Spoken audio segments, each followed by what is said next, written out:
السلام عليكم ورحمة الله وبركاته.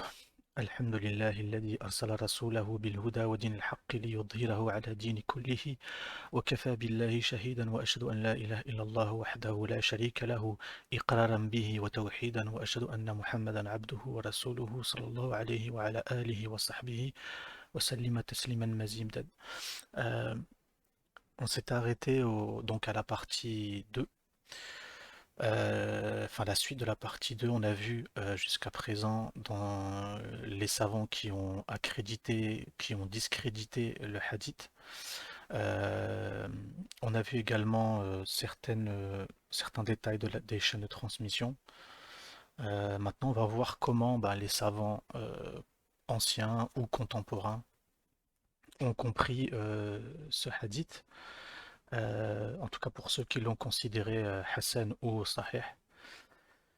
Et avant de commencer, je tiens à répondre à un frère, Jazakallah khair, qui a fait certaines remarques. Je pense que c'est un frère qui est de la Salafia. Et bien évidemment, les Salafia se réclamant étant les descendants de Ahlul Hadith, avec des critères spécifiques de sélection et surtout dans l'ilm al-jarh wa al-ta'dil, ilm al-rijal, la science des critiques et de l'éloge. Donc moi encore une fois l'objectif ici c'est pas de dire si moi je pense qu'il est sahih ou moi je pense qu'il est inventé ou faible. Je présente simplement l'exposé de ce qu'on trouve dans l'héritage, dans le corpus. Et juste pour informer les gens, et j'ai effectivement mon propre avis, parfois je le donne, mais j'essaye autant que faire se peut de ne pas le donner et de simplement apporter textuellement certaines informations concernant ce hadith. Donc on va continuer, Inch'Allah, avec les paroles des savants. Et on va commencer par parmi l'un des plus célèbres, l'imam Nawawi, donc dans Sharh Sahih Muslim. Alors c'est pas des commentaires directement attribués au hadith, mais c'est des commentaires également qui permettent de comprendre les savants comment ils distinguent de Ahlul Bid'a des Ahlul Sunnah ou de Firqatun Najiyah, du groupe sauvé. Parce que bien évidemment, ce hadith, il va même être euh, tout le monde va se l'accaparer. Vous avez les Ahlul Hadith qui se l'ont accaparé, vous avez les Asha'ira qui se l'ont accaparé, aujourd'hui les Salafis se l'accaparent, les Mu'tazila se l'ont accaparé également. On l'a vu tout à l'heure dans les vidéos précédentes avec un hadith d'une version Mu'tazilite qui a été détournée un peu, mais en réalité elle a une base historique avec Sufyan al-Thawri. Donc chaque groupe va s'accaparer. Mais là, je vais simplement exposer l'avis de savants connus dans l'héritage qui montrent, qui font distinction de savoir qui sont les gens du groupe sauvé. Pour ceux qui estiment que le hadith des 73 sectes, avec la variante qui dit que tous sont en enfer sauf une, est authentique ou Hassan, c'est-à-dire bon. Donc l'imam Nawawi, qu'est-ce qu'il dit? Dans son sharh, le groupe de personnes mentionnées dans le hadith, donc dans le hadith des 73 sectes, est composé des érudits, des juristes, dont faqih, des ulama, des savants du hadith, ceux qui enjoignent le louab, c'est-à-dire ta'amuruna bil ma'ruf wa nahyuna 'anil munkar, et ceux qui interdisent le blâmable, et toutes les personnes qui font de bonnes œuvres. Ces personnes vertueuses se trouvent réparties dans le monde entier. Donc là, l'imam Nawawi, tout en sachant que certains disent de lui qu'il est ash'ari, par exemple, vous allez trouver les salafis d'aujourd'hui qui vont dire il n'était pas vraiment ash'ari, mais il avait des traces du ash'arisme dans sa aqidah sur Asma'Allah wa Sifat. Bon, ça c'est un autre débat, mais juste pour montrer que lui, euh, il n'a pas fait de distinction entre des groupuscules de aqidah ou des visions. Et il a simplement dit que ils sont composés des ulama, des faqih, des savants du hadith et des gens qui sont dans la da'wa, c'est-à-dire ta'muruna bil ma'ruf wa nahuna 'anil munkar, et ceux qui font des amal salih, qui font des bonnes œuvres. Et donc c'est important, donc on voit que son Nawawi il a été large dans sa compréhension du hadith. le Cheikh al-Islam ibn Hajar al-Haytami.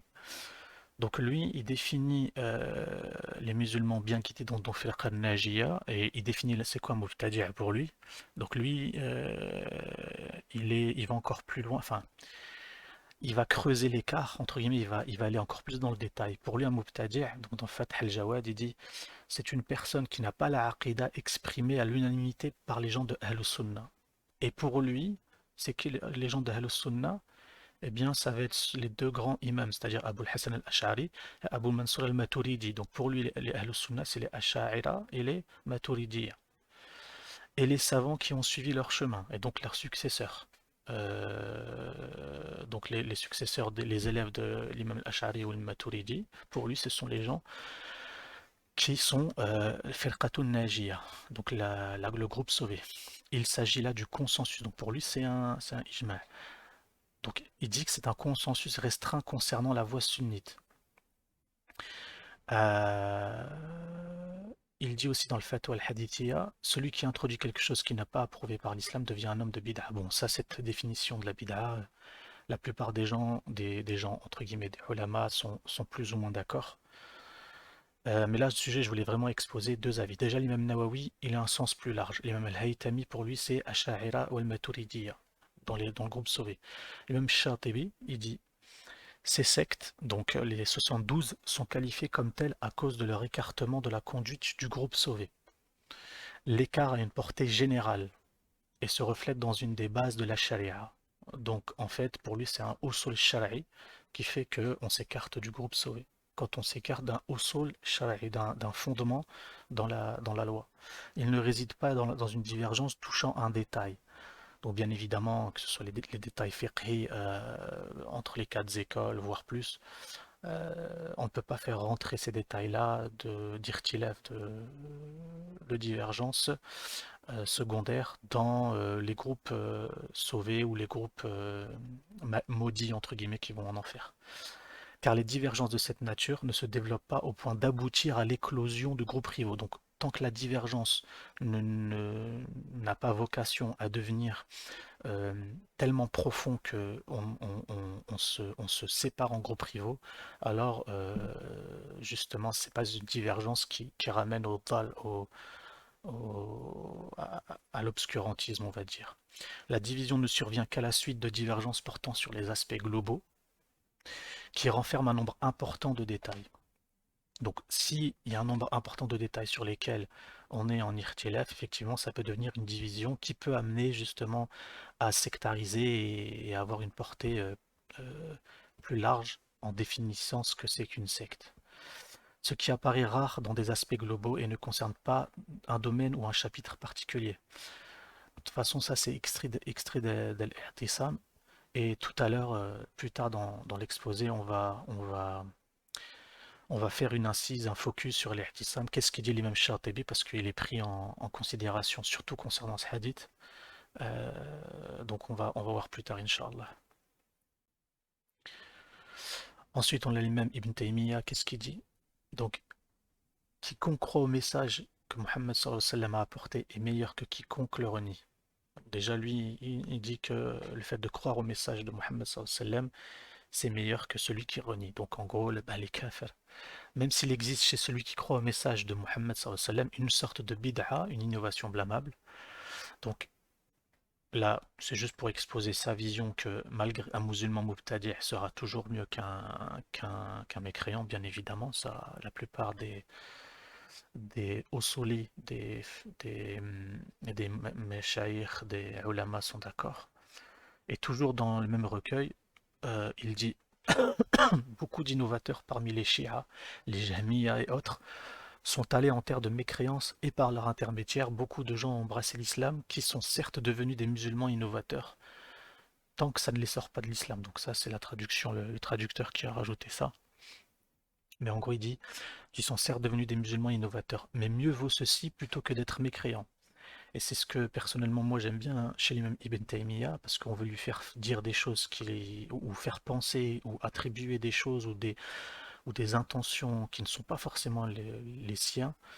Euh, c'est cette largesse d'esprit qu'avait, son intelligence qu'avait l'imam Ibn Taymiyyah de dire bien, effectivement, il y a pour lui, hein, selon sa vision, des musulmans mubtadi', mais du fait qu'ils sont la cause, il a reconnu le bien qu'ils étaient la cause des, euh, des conversions en terre de mécréance. Et ça me rappelle ce qu'il dit l'imam Ibn Taymiyyah, je fais une petite digression, mais ce que reprochent les frères salafis aux frères de Tabligh, qui, pour les frères salafis, ces frères de Tabligh ont des innovations, et encore faudrait-il les prouver, parce que pour les connaître bien comme il faut, quand les gens disent que les Tabliris font des adorations de tombes, c'est-à-dire tawassul, etc., c'est juste faux. Alors il y en a en Inde qui le font, mais ici en France en tout cas, ou dans les pays du Maghreb ou arabo-musulmans, ça n'existe pas. Ils sont même beaucoup plus proches de la salafia que des ash'ari par exemple, notamment sur la aqida. Mais bon bref, ça c'est autre chose. Mais juste, ça me rappelle ça, c'est-à-dire que par le biais, c'est comme le dit le Cheikh al-Islam ibn Taymiyyah quand il dit que les Shia, les Jahmiya, ils ont par leur biais converti des gens et ils sont devenus musulmans même s'ils étaient innovateurs et c'est un bien, eh ben c'est un peu ce que je pense moi des frères de Jama'at Tabligh. Fajazahallahu, qu'Allah les récompense d'ailleurs. Euh, voilà, c'était juste une petite parenthèse. Plus loin, donc toujours Ibn Taymiyyah, qu'est-ce qu'il dit? Il ne revient à personne d'imposer à la Ummah un homme et d'appeler à son chemin et d'allier et se désavouer en fonction de cette personne, sauf s'il s'agit du prophète. Et encore une fois, l'intelligence de l'imam Ibn Taymiyyah, c'est de dire que nul n'est prophète à part le prophète Mohammed sallallahu alayhi wa sallam, et que chaque personne, chaque homme est sujet à l'erreur, chaque alim. Donc le taqlid, le suivisme aveugle, peut s'avérer dangereux, surtout en aqida, euh, et imposer une vision ou un shir, un savant à la Oumma en disant que il est exempt d'erreur, etc., c'est très grave. Il n'est pas permis d'imposer une parole et de s'allier et de se désavouer sur cette parole, sauf s'il s'agit de la parole d'Allah et de son messager ou du consensus de la communauté. Bien évidemment, quand c'est un ijma' al-ulama, et c'est normal, dans sa position de savant, il se soumet au ijma'. C'est une base de loi, quel consensus. Plutôt, ceci fait partie des actes des gens d'innovation. Donc, en fait, ce qu'il est en train de nous dire, en réalité, c'est que le sectarisme, c'est de la bid'a, le fait de sectariser sa pensée, sectariser un shir, de gourouiser un shir, ça fait partie des gens de Al-Bid'a. Donc, ceci fait partie des actes des gens d'innovation qui élèvent une parole, et, et divisent la communauté en s'alliant sur cette parole. Donc, le fait de dire bah, tel shir, en exagérant sa position, il est meilleur que les autres et celui qui ne le suit pas est un innovateur, ou etc. Justement, c'est lui l'innovateur en réalité. C'est ce que pense l'imam Ibn Taymiyyah dans son intelligence. Et son élève, Sheikh Ibn al-Qayyim al-Jawziyya, dit dans le Fawaid, la science c'est Allah a dit, qala Allah, qala Rasoul, ça c'est connu, et les compagnons ont dit. Au-delà de cela, il s'agit de discussions pouvant admettre généralement des divergences et des désaccords. Juste pour info, je l'avais déjà dit aussi, c'est que l'imam Ibn Taymiyyah, dans Majma' al-Fatawa, rapporte que les Sahaba ont divergé dans les furu' de la Aqidah, c'est-à-dire dans les embranchements, dans les sujets secondaires en Aqidah, et c'est pour ça que une autre intervention, Inch'Allah, notre exposé, ça va être sur la divergence dans Asma Allah wa Sifat, dans le corpus musulman et dans l'histoire de l'islam. Et on verra pourquoi moi je vois à travers l'héritage et l'histoire que tant que ça ne dépasse pas le cadre des usul, bah, les divergences ont existé dans Asma Allah wa Sifat et c'est normal. Et ça rejoint ce que l'imam Ibn Taymiyyah a dit et ça rejoint les, les ikhtilaf des Sahaba sur ce sujet. En tout cas, sur des sujets secondaires de Aqidah. Donc, c'est pour ça que Ibn al-Qayyim, alors il parle pas des désaccords en Aqidah, là, il parle bien évidemment plus de fiqh, mais c'est logique que les divergences et les désaccords existent dans la Ummah. Et nier ces divergences et ces désaccords, c'est c'est nier l'histoire de l'islam et nier le corpus de la science islamique. Cheikh al-Mourjani explique aussi dans son commentaire Al-Hududiyya, il dit: en l'absence de preuves tangibles, il est préférable pour ceux qui considèrent ce hadith comme authentique de ne pas porter du jugement sur ce qu'entendait le messager d'Allah. Donc lui, il va encore plus loin, il dit que, en gros, ce hadith, pour ceux, et il dit bien pour ceux qui considèrent ce hadith comme authentique, c'est preuve que pour lui, il savait que d'autres savants ne considéraient pas ce hadith comme authentique. Et il disait, bah, celui qui le considère comme authentique, bah, ne pas porter de jugement, ne pas être à la place du prophète Mohammed sallallahu alayhi wa sallam par rapport à cette parole et de ne pas se hâter au jugement. Il faut analyser cette parole aussi. Donc il convient plutôt de dire que ceux qui seront sauvés sont ceux qui suivent les compagnons, qu'Allah les agrée, et la majorité de la communauté. Sawad al-A'dam, la masse majoritaire de la communauté. En s'attachant tout particulièrement à ce qui est nécessairement connu de la religion, c'est-à-dire les fondements de la religion. Quelqu'un qui vient me dire que le prophète en fait n'a pas existé, bien évidemment, il sort de la religion. Quelqu'un qui va me dire que la Qibla ce n'est pas à la Mecque, ça va être problématique. Des choses connues. Quelqu'un qui va me dire que le khinzir, le porc, et au final, avec je ne sais pas quel qiyas il a fait, il dit que le porc est, comment dire, est autorisé à la consommation, bien évidemment, il sort de l'islam. Donc tout ça, c'est connu. Les autres sont, donc il continue, les autres sont quant à eux dans l'égarement. Les ramifications des sectes ne s'arrêteront en effet que lorsque s'arrêtera l'histoire de l'humanité. Inch'Allah, plus tard dans l'exposé, je vais vous montrer qu'est-ce qu'on peut appeler véritablement secte dans l'islam. Et ils ont existé, et ils étaient beaucoup, beaucoup, beaucoup plus qu'on ne le pense. Et ça va être intéressant pour connaître un peu l'histoire. Mais il y a toujours eu des ramifications de sectes, depuis la grande fitna qu'il y a eu entre les Sahaba aussi, depuis, il y a toujours eu des ramifications, ça fait partie de l'histoire, c'est comme ça, qu'on le veuille ou pas. Maintenant, il faut définir qu'est-ce qui sort du groupe sauvé pour celui qui considère ce hadith comme authentique. Donc il continue, il n'est donc pas possible de faire rentrer dans le nombre évoqué par le hadith telle secte plutôt que telle autre, ou telle époque plutôt que telle autre.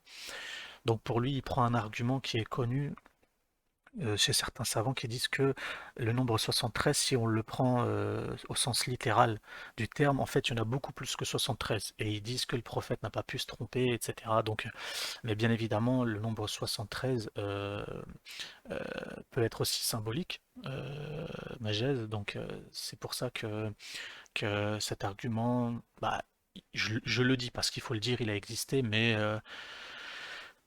il est réfutable par rapport au fait que les 73 peuvent être une métaphore, selon certains aussi.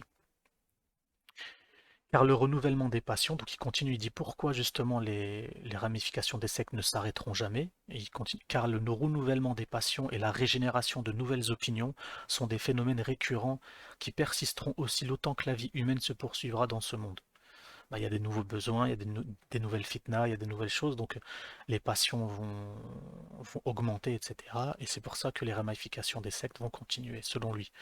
Le discours sur les sectes sans prise en compte d'un nombre précis évitera ainsi d'avoir à arbitrer entre elles et échappera à la risée des moqueurs parmi ceux qui ne sont pas de cette religion. Donc en gros, pour lui, le fait qu'ils disent que le discours sur les sectes sans prise en compte d'un nombre précis, donc en fait pour lui, le fait de prendre justement un nombre précis des 73, et c'est ce qu'on disait tout à l'heure, on rentre pas dans cette numérotation. Justement, et pourquoi il dit échappera la risée des moqueurs, c'est pour dire justement, et parmi ceux qui ne sont pas de cette religion, pour dire, bah regardez, vous vous fiez à des hadiths, mais 73 sectes, c'est faux, il y a plus de 73, donc les gens qui veulent s'attaquer à l'islam, ils peuvent trouver un argument pour s'attaquer à l'islam, même via ce hadith. On revient au Cheikh Ibn Taymiyyah, parce que je sais que beaucoup l'aiment et c'est une grande référence pour beaucoup, surtout chez nos frères de la Salafiyya. Qu'est-ce qu'il dit dans Aqidat al-Wasitiyya? Il dit leur credo c'est la religion de l'islam, donc pour lui, hein, qui a été envoyée au monde par Allah, par l'intermédiaire du prophète. Sachant que dans la Aqidat al-Wasitiyya, il fait la description de ce qu'il appelle Firqatun Najiyya al-Mansurati illa qiyam as-sa'a. Donc le groupe sauvé jusqu'au jour du jugement pour lui. Et il dit leur credo est la religion de l'islam, ce qui est logique, qui a été envoyée au monde par Allah, par l'intermédiaire du prophète Mohammed sallallahu alayhi wa sallam. Et mais le prophète, donc là il rajoute, a dit ma Ummah se divisera en 73 groupes et tous iront en enfer sauf un. Et il s'agit de la Jama'a. Donc lui il prend la variante qui dit pas à la fin en enfer sauf un et il s'agit de ceux qui ont suivi mes compagnons, etc. Lui il dit il s'agit de la Jama'a. Euh, et il dit, et ça c'est important, pourquoi c'est important et pourquoi j'ai mis en relief le choix que Cheikh al-Islam il a mis en avant. Tout simplement pour montrer que, il a une vision encore une fois plus large que, ce qu'on veut lui faire dire en réalité. Même si je sais que certains vont dire que la Jama'a, en réalité, c'est la Jama'a des savants de Ahl Sunnah, etc. Et oui, il y a cet avis qui existe également. Mais il y a d'autres avis, Inch'Allah, qu'on va voir par la suite de la définition de la Jama'a. Et il dit aussi une parole importante dans Majmou' Fatawa, toutes les troupes égarées se rejoignent en un point. C'est celui de postuler que la majorité des musulmans sont dans l'égarement et qu'ils sont eux le groupe sauvé, sachant pertinemment qu'ils ne représentent qu'une infime minorité de la Oumma. Cette parole-là, j'ai mis un peu en bas. Alors toi qui te dis salafi, toi qui te dis chiite, toi qui te dis ash'ari, toi qui te dis coraniste, toi qui te dis mu'tazili, toi qui te dis jahmi, toi qui te dis qadiri, toi qui te dis soufi, fais-tu partie de la majorité? Si on se réfère à ce qu'a dit Sheikh al-Islam. Et là, j'ai juste posé une question. Je ne rentre pas dans qui est mieux que l'autre parce que c'est pas mon propos et je suis pas là pour ça. Mais j'ai voulu mettre en relief les, les étiquettes justement et se poser la question, est-ce que dans le, dans le corpus, dans l'histoire musulmane, pardon, faisons-nous partie dans notre idéologie à la majorité ou à la minorité de la Ummah? C'est une question qui mérite d'être posée parce que si on prend en compte la version qui dit que la Ummah s'est divisée en 73 groupes et tous iront en enfer sauf un et il s'agit de la Jama'a, même si on dit que la Jama'a c'est l'ensemble des savants de la Sunna, bah dedans on peut rentrer les Ash'ari, les Ahlul Hadith, les A'tari, les, les soufis, même certains, enfin bref, on peut faire rentrer beaucoup de gens, même certains Mu'tazila qui étaient proches de la Sunna, ça existait, il y avait des savants hadith, Mu'tazilites par exemple. Donc ça veut dire quoi? Sachant qu'il y a une autre version qui dit Sawad al-A'dam, la masse majoritaire, c'est-à-dire on parle vraiment en quantité. Et c'est une question qui mérite d'être posée pour celui qui veut faire une introspection sur son idéologie et pour la mettre en relief avec ce hadith, s'il le considère comme authentique.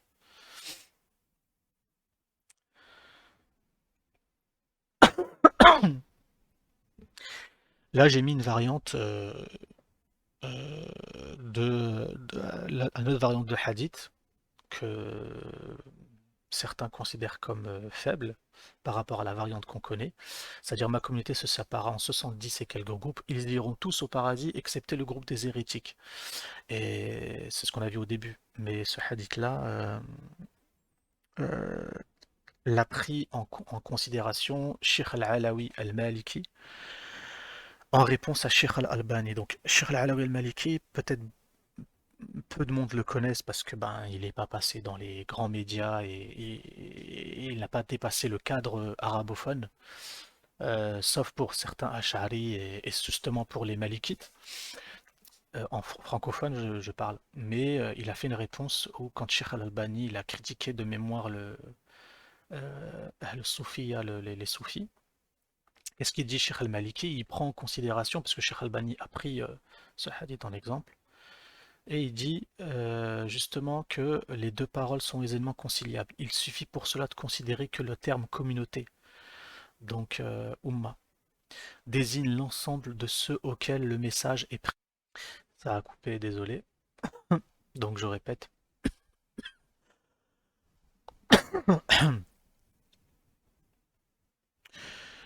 Donc la réponse de Sheikh Al-Alawi Al-Maliki à Sheikh Al-Albani, qu'est-ce qu'il dit? Il dit que le terme communauté, Ummah, désigne l'ensemble de ceux auxquels le message est prêché dans le premier hadith, et l'ensemble de ceux qui répondent à cet appel dans le second. Le sens s'éclaircit. Donc ça, lui, il met en confrontation les deux variantes en fait, hein, Sheikh Al-Alawi Al-Maliki. Le sens s'éclaircit dès lors que l'on exploite la forme complète du hadith qui est la suivante. Le prophète a dit: les juifs se sont séparés en 71 groupes, les chrétiens en 72. Quant à ma communauté, elle se sépara en 73 groupes. Tous sont voués à l'enfer sauf un. C'est le groupe de ceux qui suivent cette voie qui est la mienne et celle des compagnons. Donc ça c'est l'autre ajout, l'autre finalité, variante, qui dit que le, le groupe sauvé c'est ceux qui suivent ma voie et celle de mes compagnons. La succession mentionnée met en évidence qu'il existait 70 religions. En fait, ce que dit Cheikh Al-Alawi Maliki, c'est qu'en réalité, les sectes, ce n'est pas des les sectes, c'est religion pour lui, avant la venue de Moussa. Donc avant la venue de Moussa, il y avait 70 religions. La sienne constituant la 71e. Ces groupes sont voués à l'enfer, donc les 70, en dehors de ceux qui ont suivi l'appel de Moussa, et celle des compagnons de Moussa. L'ensemble des 71 groupes peuvent être appelés sa communauté. Et il fait un parallèle, en fait, vous allez comprendre, parce qu'il a été l'envoyé d'Allah subhanahu wa ta'ala pour cette époque. Et que sa prédication s'adressait donc à tous les groupes religieux. Donc les groupes religieux, les 71 groupes religieux, les 70. Mais la 71e qui l'a suivi, c'est eux le groupe sauvé. Après, il y a eu la venue de Isa, qui lui a eu 71, qui complète ce chiffre. Donc après 71, donc il y a 71 groupes. Après, donc Moussa il est mort, et Isa arrive. Il y a 71 groupes religieux. Il arrive, donc lui, ça fait le 72e. Son appel constitue, l'appel de Isa, constitue le 72e appel, le 72e groupe religieux. Et tous les groupes autres que ceux qui suivent sa voie sont destinés au feu. Donc les 71 qui étaient là et qui ont sans doute détourné la parole de Moussa à l'époque, le tahrif, la modification de cette religion et de ses paroles. Donc ils sont destinés au feu, vu que lui il est venu avec le, donc le message d'Allah subhanahu wa ta'ala. Et Mohammed sallallahu alayhi wa sallam, donc lui, il arrive par la suite, au moment où il arrive, il y a 72 groupes religieux, dont ceux qui ont suivi Isa, etc., mais qui ont fait tahrif, qui ont modifié la religion. Et lui, il arrive avec la religion, donc comme il le qualifiait, la religion ahmadienne, donc Muhammadiyya, din Muhammadi, et que lui, ça correspond à la 73e groupe mentionné. Il y a 72 groupes religieux. Il arrive avec son message, Al-Qur'an al-Karim. Il arrive avec le Tawhid. Il arrive avec les lois, euh, avec l'abrogation d'anciennes choses qui ont été modifiées. Et les 72 groupes qui ne suivent pas l'appel de Mohammed sallallahu alayhi wa sallam sont voués au feu. Et si on pense le hadith comme ça, là tout devient clair en réalité. C'est pour ça que Sheikh Al-Ali al-Maliki, c'est ce qu'il dit à Sheikh Al-Bani, il dit ça ne peut pas se cantonner au groupe musulman, qui est le 73e groupe, et qui suit les fondements de l'islam. Les fondements de l'islam. Ahlul Qibla, Ahlul Qur'an. Donc qui correspond en 73e des groupes mentionnés. Donc lui, bien évidemment, tous sont voués au feu, sauf le groupe qui a suivi la voie de Mohammed et de ses compagnons.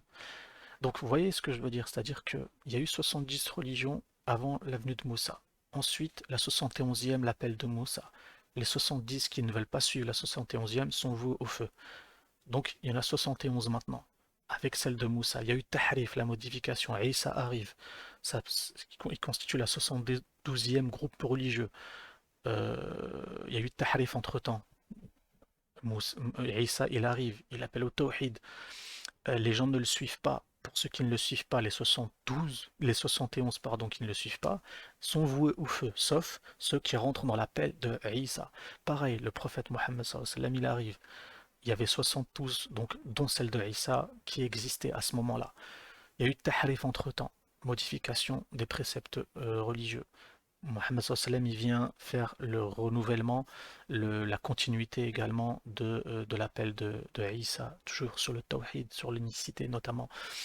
Il y a eu des modifications. Lui, il constitue la 73e groupe religieux. Les gens qui ne le suivent pas font partie des 72 qui sont voués au feu. La 73e, c'est nous, c'est la Ummah islamiyya. C'est comme ça que Sheikh Al-Alawi al-Maliki le comprend. Et là, donc il continue. Et là encore, le mot communauté désigne l'ensemble des gens auxquels sa prédication s'adresse.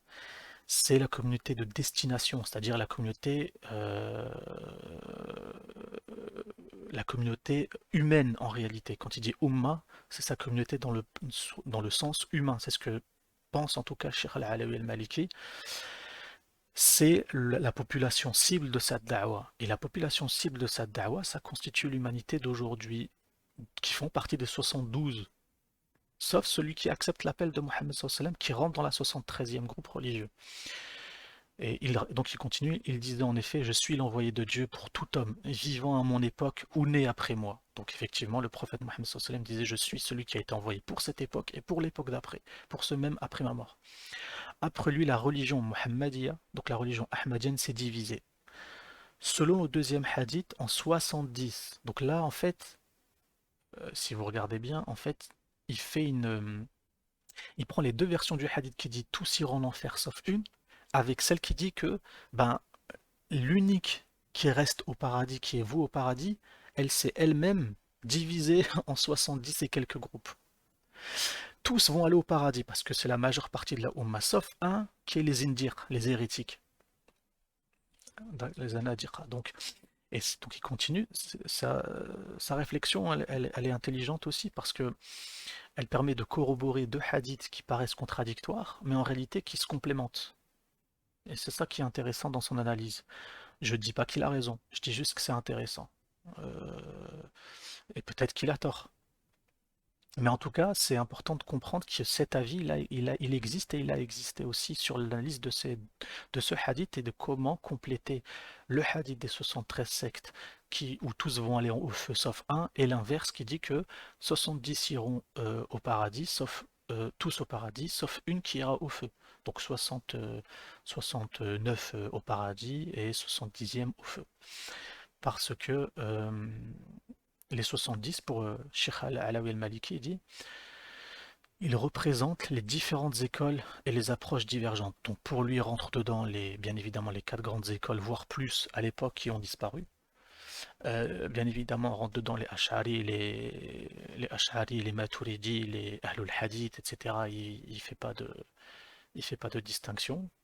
Peut-être même pour lui les chiites, Allah alam, ça je ne connais pas sa vision. Certains chiites, comme les Zaydis, qui sont plus proches de la sunna.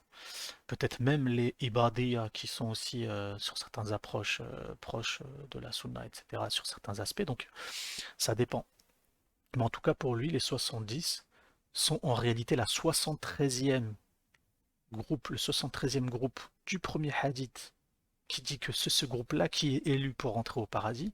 Dans ce 73e groupe, il y a 70 divisions fiqhi, de aqida, etc. Et dans ces divisions, ils vont tous aller au paradis, sauf un, qui est celui des hérétiques.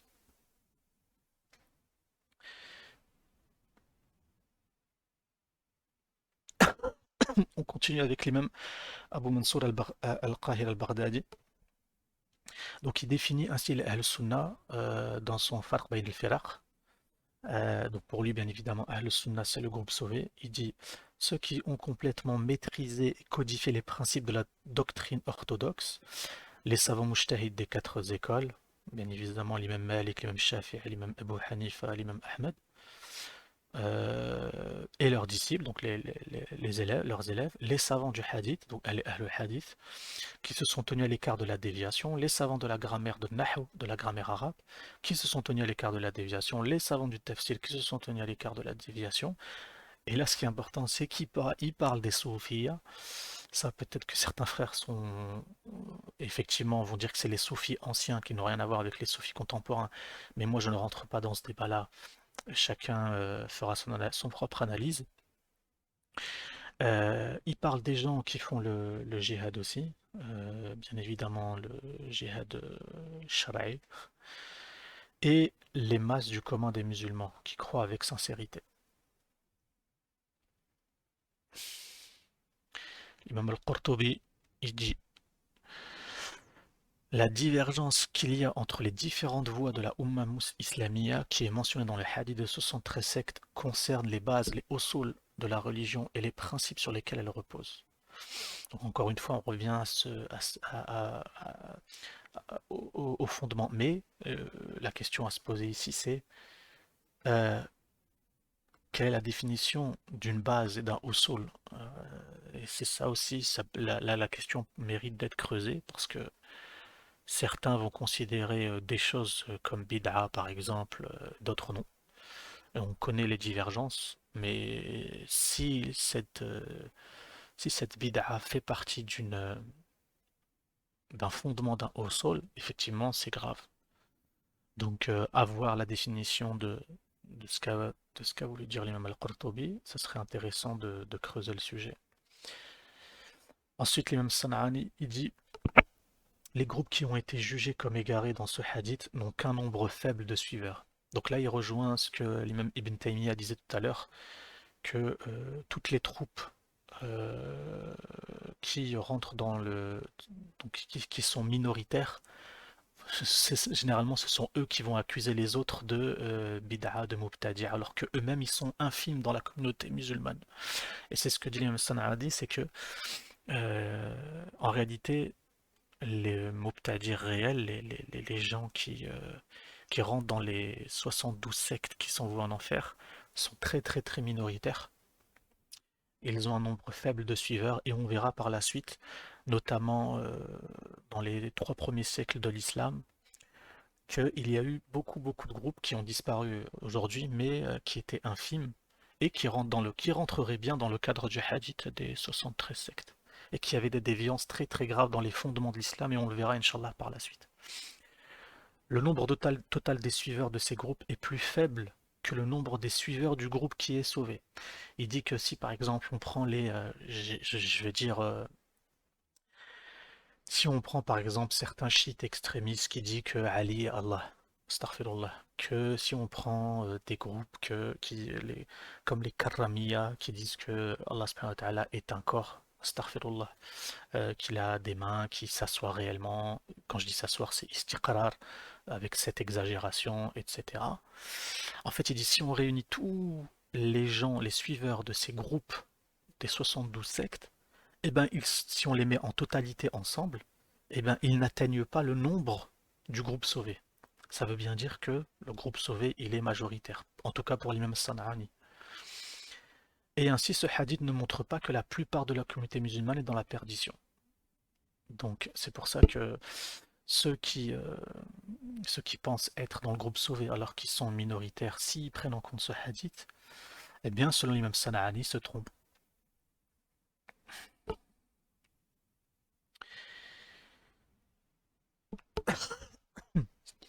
Là, j'ai répertorié ce que, alors, certains, j'ai pris des exemples.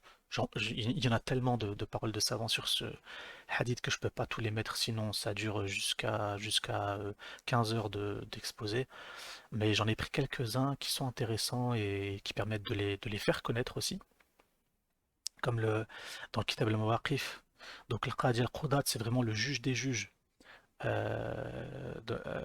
Abdurrahman ibn Ahmad al-Ijji, qui est mort en 756. Donc il a fait un calcul des différentes sectes pour lui, en tout cas groupes, qui ont existé déjà à son époque et même avant.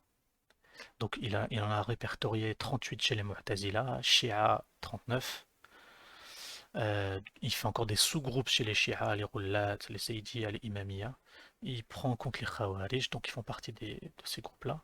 Les Murji'a, les Najjariya, Jabriya, Mushabbiha et la Firqatun Najiya. Et parmi ce dernier groupe pour lui, il compte les Ash'ari et les Muhaddithoun et les Ahlus Sunnah wal Jama'a de manière plus large. Mais pour lui, les Ash'ari font partie de de la firqatun Najiyya et les Muhaddithoun.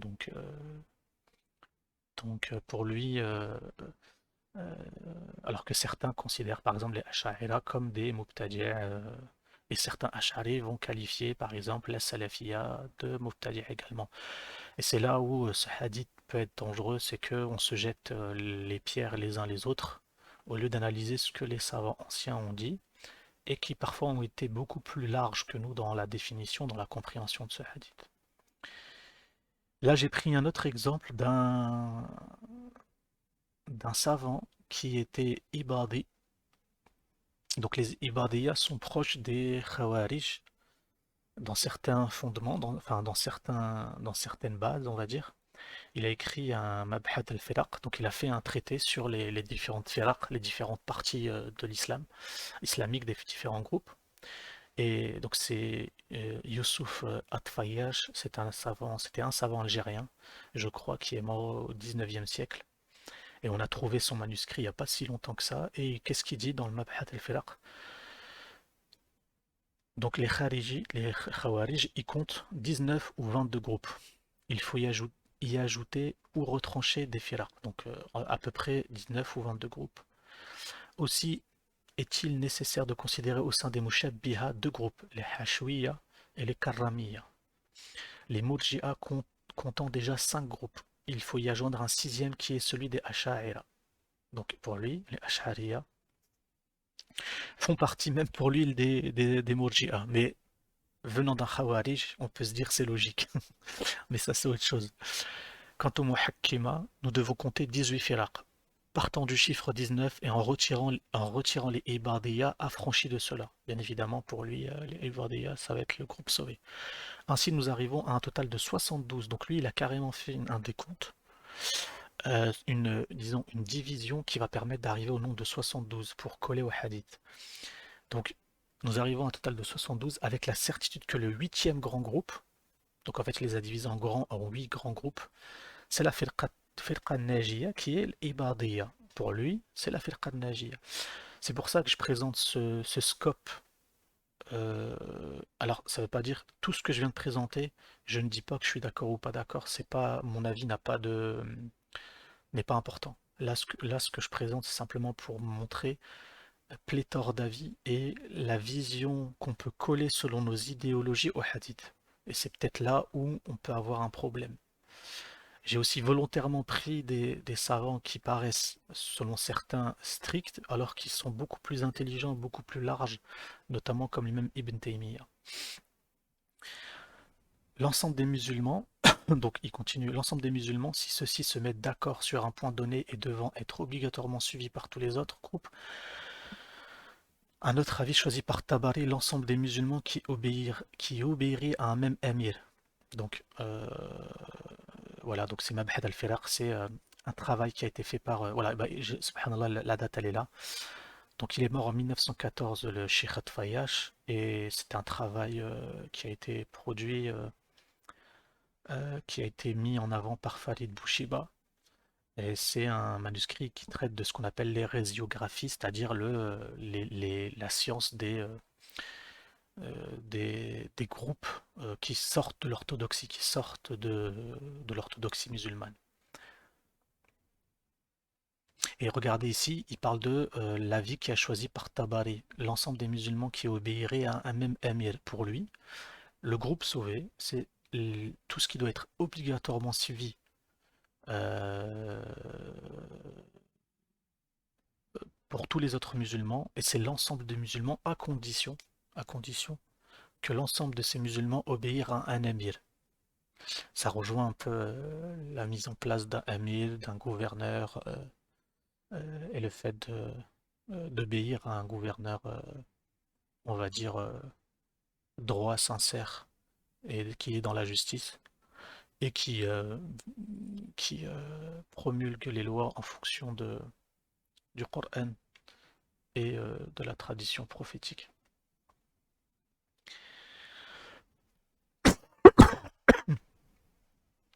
Ensuite, j'ai continué par l'explication de c'est quoi la jama'a dans la variante du hadith qui dit que ben, le groupe sauvé, c'est la jama'a. La jama'a, les opinions des savants diffèrent quant à l'interprétation à donner au mot jama'a. C'est ce qu'on disait tout à l'heure. La jama'a, ça peut revêtir plusieurs sens. Il y a la jama'a, c'est Sawad al-A'adam, donc c'est l'ensemble des musulmans, la masse majoritaire.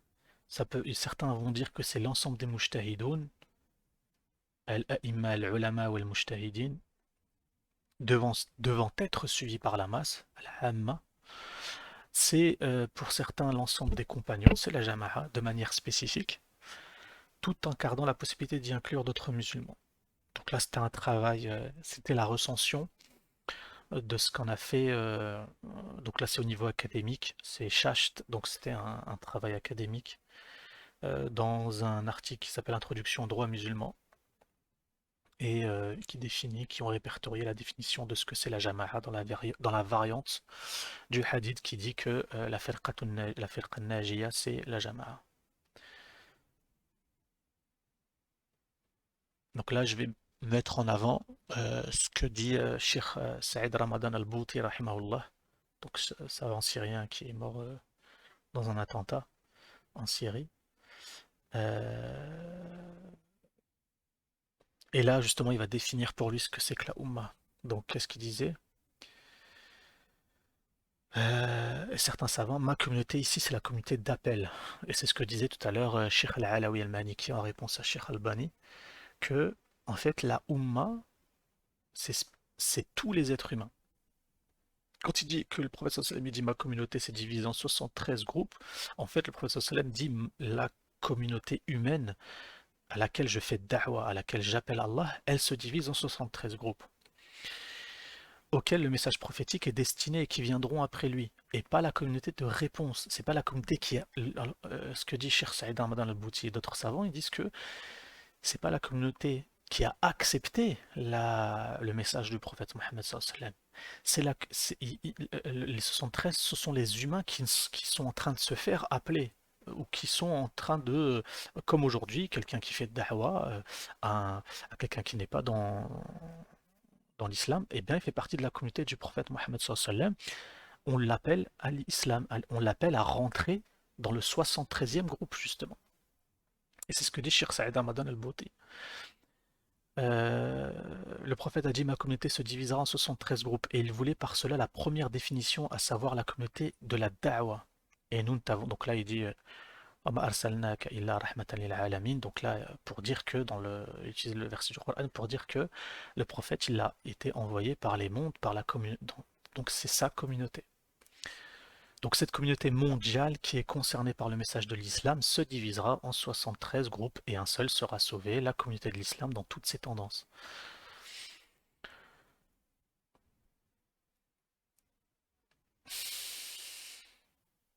Donc là, on va voir ce que a dit également Cheikh Mohamed Al-Ghazali, donc pas Abu Hamid, hein, pas l'ancien, mais le contemporain. Qu'est-ce qu'il a dit? Il dit par conséquent la secte sauvée mentionnée dans le hadith que nous avons rapporté, à supposer qu'il veuille bien être authentique. Donc là aussi, salam alaikum, ça vient de couper. Excusez-moi, donc on reprend. Donc on est arrivé au commentaire de Cheikh Mohamed Al-Ghazali, donc le contemporain, pas l'ancien qui était Abu Hamid Al-Ghazali. Donc lui, qu'est-ce qu'il dit? Par conséquent, la secte sauvée mentionnée dans le hadith que nous avons rapporté a supposé qu'ils veulent bien être authentiques. Donc lui, il avoue que certains savants ne le considéraient pas comme authentique. Et c'est donc j'invente rien quand je disais ça au début, c'est qu'il y a une liste non exhaustive de savants qui ne le considéraient pas comme authentique ce hadith. Donc à considérer que ceux qu'ils veulent considérer comme authentiques n'est pas une secte particulière parmi elles qui ont porté un nom spécifique dans l'histoire de la communauté islamique. Ça veut dire quoi? Ça veut dire que pour lui, euh, le groupe qui est la Firqa Najiya, le groupe sauvé, n'a pas de nom. Elle ne se spécifie pas par son nom. Pour lui, c'est pas je m'appelle Ash'ari, je m'appelle Salafi, je m'appelle Ahlul Hadith, ça y est, je suis sauvé. Et il va définir qu'est-ce que c'est. Donc, la secte sauvée compte dans ses rangs les chercheurs de vérité, d'où qu'ils viennent et même s'ils se trompent de chemin. Et là, il fait référence au hadith qui dit que lorsqu'un savant fait son ijtihad, fait son effort de réflexion, et qu'il arrive, même s'il se trompe, enfin qu'il arrive à une vérité, il a deux récompenses, mais s'il se trompe, Allah il lui accorde quand même une récompense. Ça veut dire quoi? Ça veut dire qu'Allah subhanahu wa ta'ala, il loue bien évidemment l'intention sincère qu'a le chercheur de vérité, le alim, le savant, sur son ijtihad, son effort de compréhension. Et donc lui il dit pour lui, le groupe sauvé, il compte les chercheurs de vérité, même s'ils se trompent, du moment que leur intention demeure sincère, que leur souci premier est la sauvegarde de la communauté des musulmans et qu'ils s'acquittent des devoirs religieux, en termes de salat, de lutte dans le sentier d'Allah, d'injonction du bien, de réprobation du mal et autres préceptes prônés par l'islam. Donc là, il attribue la secte, on va dire le groupe sauvé, avec des attributs et non pas avec un nom ou avec des comment dire, avec des préceptes dogmatiques. Il l'attribue avec des actes, avec l'intention, avec ce qu'il produit pour la Ummah. Donc il continue. Quant aux autres sectes que le hadith promet à l'enfer, il s'agit des groupes dont les intentions sont trompeuses, même s'ils parviennent à la vérité. Et subhanallah, là il fait l'inverse, c'est-à-dire que même si quelqu'un il dit une vérité euh, mais que son intention elle n'est pas sincère, elle est trompeuse, ben pour lui, il rentre dans les 72 sectes qui vont en enfer. Donc ce sont ceux qui, à des fins de pouvoir, n'hésitent pas à tuer pour gagner l'autorité, tirer profit de cette dunya, tout en négligeant les commandements et les prohibitions légiférées par Allah Azza wa Jal. Ça veut dire quoi? Ça veut dire que même ceux qui sont en apparence dans le din, qui sont en apparence pieux, qui sont en apparence dans le groupe du haqq, mais qu'en réalité ils font tout ça pour la dunya et qui négligent dans leur fort intérieur et dans leur secret la législation d'Allah Azza wa Jal, pour lui, pour le Cheikh Mohammed Razali, il est dans le groupe en enfer, il est dans les sectes qui sont égarées. Et c'est pour ça que c'est bien aussi d'avoir cette vision. Donc pour lui, la particularité du groupe sauvé, c'est l'amal, c'est ce que tu produis dans le bien avec ton intention sincère, niya. Donc c'est intéressant aussi d'avoir cette approche à travers les actes. Une fois qu'on a dit ça, avec toutes ces paroles de savants, on aurait pu en trouver encore des centaines, des milliers, mais franchement ça aurait été trop long. Mais il y a beaucoup, beaucoup, beaucoup, beaucoup de savants qui ont commenté sur ce hadith. Certains disent que c'est les Ash'ari, des savants purement, on l'a vu dans les exposés. Certains vont dire que c'est Ahlul Hadith et ceux qui suivent les pieux prédécesseurs, yani les Salaf Salih. Mais encore une fois, qui sont les Salaf Salih? Est-ce qu'on parle des Salaf Salih parmi les Ahlul Hadith? Est-ce qu'on parle des Tabi'i qui ont eu des approches plus rationalistes, etc. Donc, encore une fois, il y a beaucoup de choses à dire sur les commentaires des savants qui en ont fait à travers l'histoire. Et justement, par rapport à ça, ici je vous ai mis un extrait d'un travail qui a été fait sur ce qu'on appelle Usul al-Firaq, les fondements des divisions, dans quelques ouvrages qu'il y a eu à travers l'histoire. Donc l'imam al-Ash'ari, justement lui-même, il a écrit un ouvrage qui s'appelle Maqalat al-Islamiyyin, et dedans il répertorie 10 grands groupes euh, islamiques qui sont plus ou moins égarés ou sauvés. Donc bien évidemment les Shia, Khawarij, Murji'a, Mu'tazila, Jahmiya, Dirariya, Najjariya, Husayniya, Bakriya, Ashab al-Hadith ou Ahlus Sunnah et Kullabiya. Donc il y en a plein, je ne vais pas tous les faire, hein, mais c'est intéressant de voir que, par exemple, Ibn al-Ladim, qui lui en a répertorié que 4. Mu'tazila, Shia, Mujbira, Khawarij. Khawarizmi, le fameux Khawarizmi, il a écrit même un livre dessus, Miftah al-Ulum. Donc lui il dit que Mu'tazila, Khawarij, Ashab al-Hadith, Buhayriya, Mushabbiha, Murji'a, Shia. Donc on en retrouve hein, quelques-uns à chaque fois des groupes. Al-Karmani, donc lui c'est Mushabbiha, Nufat al-Sifat, Qadariya, Khawarij, Murji'a, Makhlouqiya, Shia. Donc vous voyez, il y a même des groupes qui ont disparu, qui n'existent plus. Et c'est là où c'est intéressant que peut-être ces groupes-là avaient tellement de déviance qu'ils rentrent véritablement dans les 72. Imam al-Baghdadi, ça on a vu tout à l'heure un extrait de son ouvrage. Euh, et bien évidemment, il rentre ce qu'on a vu avant. Dirariya, on l'a vu tout à l'heure, Najariya, Karramiya, qui sont comme des Mushabbiha, mais t'as Ibn Hazm dans al-Fisal. Donc ce qui est étonnant, c'est qu'Ibn Hazm ne considère pas justement le hadith comme authentique, surtout la dernière partie, je parle. Et pourtant, il a écrit dans Al-Faisal qu'il y avait Al-Sunnah, Mu'tazila, Murji'a, Shia, Khawarij. Il a répertorié cinq sous-groupes, cinq groupes plutôt majoritaires. Al-Sfaraini, qui a écrit aussi dessus, 11 groupes. Shahrastani, il a écrit 4. Ibn al-Jawzi, bien évidemment. Il y en a plein. Al-Razi, l'imam al-Razi, il en a. Et l'imam al-Razi, ce qui est intéressant, c'est qu'il a mis Sophia dedans. Je n'en ai pas vu d'autres qui ont mis Sophia, à part peut-être les contemporains, dans. D'ailleurs, même l'imam, je crois que c'était. Est-ce que c'est. Ouais, c'est Ibn al-Jawzi qui a écrit un livre, un ouvrage, si je ne me trompe pas, sur les méfaits de la soufia, c'est-à-dire certaines exagérations qu'ont fait les soufis, mais il ne le répertorie pas dans son livre, justement, qui traite des groupes. Mais Razi, l'imam Razi, il le répertorie soufia. Donc on retrouve à peu près les mêmes à chaque fois, hein. Si vous regardez bien, vous faites une pause, vous allez retrouver les groupes qui sont dits. Mais c'est intéressant d'avoir l'approche des différents savants dans cette science.